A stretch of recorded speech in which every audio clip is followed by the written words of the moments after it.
বান্ধৱীসকল, এই মুহূৰ্তত আপোনালোকলৈ লৈ আহিছোঁ এক গুৰুত্বপূৰ্ণ খবৰ। অৰুণোদয় আঁচনি সংক্ৰান্তত গুৰুত্বপূৰ্ণ খবৰ কিছু জনাব যত্ন কৰিম এই ভিডিঅ'টোৰ জৰিয়তে। বন্ধুসকল, কাইলৈ 10 ছেপ্টেম্বৰ 2025 আৰু পুৰণা প্ৰায় সকলো হিতাধিকাৰীয়ে লাভ কৰিব অৰুণোদয়ৰ 1500 টকা। বন্ধুসকল, কাইলৈ 10 ছেপ্টেম্বৰ আপুনি লাভ কৰিব নেকি অৰুণোদয়ৰ ধন? তো এইখিনি গুৰুত্বপূৰ্ণ কিছু তথ্যৰ লগতে আপোনালোকক জনাম যে নতুন পুৰণা সকলো হিতাধিকাৰীয়ে এই ধনখিনি লাভ কৰিব নেকি। বিতং তথ্যৰ বাবে ভিডিঅ'টো সম্পূৰ্ণকৈ চাব। লগতে আপোনালোকক এটি বিশেষ ৰিকুৱেষ্ট, এনেধৰণৰ ভিডিঅ'বোৰ নিতৌ পাই থাকিবলৈ যদি চেনেলটোলৈ নতুন ঘূৰি ৰাখিছে চেনেলটো ছাবস্ক্ৰাইব কৰি ল'ব। লগতে ভিডিঅ'টো ফেচবুকতো উপলব্ধ। ফেচবুকত ভিডিঅ'টো চালে পেজটোত এটি ফ'ল' দিব, ভিডিঅ'টোত লাইক কৰি বন্ধু বান্ধৱীলৈ শ্বেয়াৰ কৰি দিব। আহক বন্ধুসকল, আমি মূল ভিডিঅ'টোলৈ আগবাঢ়োঁ। বন্ধুসকল, কাইলৈ 10 ছেপ্টেম্বৰ 2025 পূৰ্বৰ মাহবিলাকৰ দৰে অৰুণোদয় আঁচনিৰ ধন হিতাধিকাৰী হিচাপে আপুনি লাভ কৰিব নেকি?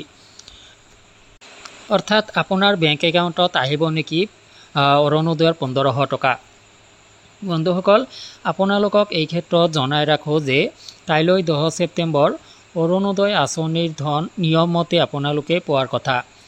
কিন্তু বিশেষ কাৰণত অৰুণোদয়ৰ থাৰ্ড পেজৰ কাম, অৰ্থাৎ অৰুণোদয়ৰ কিছু হিতাধিকাৰী অন্তৰ্ভুক্তিকৰণ, বহু হিতাধিকাৰীক বাদ দিয়া, এই প্ৰক্ৰিয়াটো চলি থকাৰ বাবে যিমান দূৰ সম্ভৱ কাইলৈ 10 ছেপ্টেম্বৰ আপোনালোকে আপোনালোকৰ ধনখিনি লাভ নকৰিব।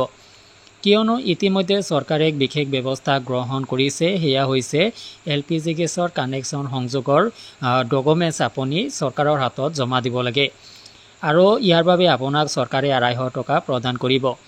যিমান দূৰ সম্ভৱ এই কামখিনি এতিয়ালৈকে কাৰ্যকৰী হৈ উঠা নাই।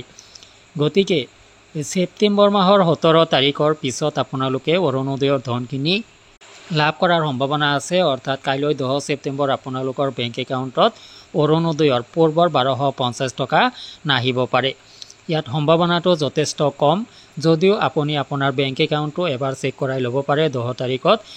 আচলতে 10 ছেপ্টেম্বৰত অৰুণোদয় আঁচনিৰ ধনখিনি আপোনালোকে পাব বুলি চৰকাৰৰ ফালৰ পৰা এতিয়ালৈকে কোনো ঘোষণা কৰা হোৱা নাই। পূৰ্বৰ মাহতে আপুনি অৰুণোদয়ৰ ধনখিনি পোৱা নাছিলে আৰু তেতিয়া অসমৰ মুখ্যমন্ত্ৰী ডাঙৰীয়াই কৈছিলে যে অৰুণোদয়ৰ থাৰ্ড পেজৰ কাম চলি থকাৰ বাবে আগষ্ট মাহত অৰুণোদয়ৰ হিতাধিকাৰীয়ে ধনখিনি লাভ নকৰিব। কিন্তু ছেপ্টেম্বৰ মাহৰ 17 তাৰিখত অৰুণোদয়ৰ শুভ উদ্বোধন হ'ব বুলিও ঘোষণা কৰিছিল। তো এইখিনিতে পূৰ্বৰ দৰে যদি 10 তাৰিখত অৰুণোদয় আঁচনিৰ ধনখিনি প্ৰদান কৰিয়ে থাকে চৰকাৰে, তেতিয়াহ'লে কাইলৈ ধনখিনি আপুনি লাভ কৰিব পাৰে। তো এইকাৰণে আপোনাক বেংক একাউণ্টটো চেক কৰি থাকিবলৈ কোৱা হৈছে। যদি 10 তাৰিখত আপুনি আপোনাৰ ধনখিনি লাভ কৰা নাই, তেতিয়াহ'লে অৱশ্যে আপুনি 17 তাৰিখৰ পিছত যিকোনো এটা ডেটত আপুনি ধনখিনি লাভ কৰিব। কিন্তু আপোনাক জনাই ৰাখোঁ যে আপুনি 10 ছেপ্টেম্বৰত আপোনাৰ বেংক একাউণ্টটো এবাৰ চেক কৰাই ল'ব পাৰে আপোনাৰ বেংক একাউণ্টত ধনখিনি আহিছে নে নাই। তো বন্ধুসকল, আশা কৰিছোঁ ভিডিঅ'টোৰ জৰিয়তে আপুনি উপকৃত হ'ব। ভিডিঅ'টো ভাল লাগিলে বন্ধু বান্ধৱীলৈ শ্বেয়াৰ কৰি দিব। কিবা ক'ব লগা থাকিলে কমেণ্ট ছেকশ্যনত জনাব। আজিলৈ এৰিছোঁ, ধন্যবাদ।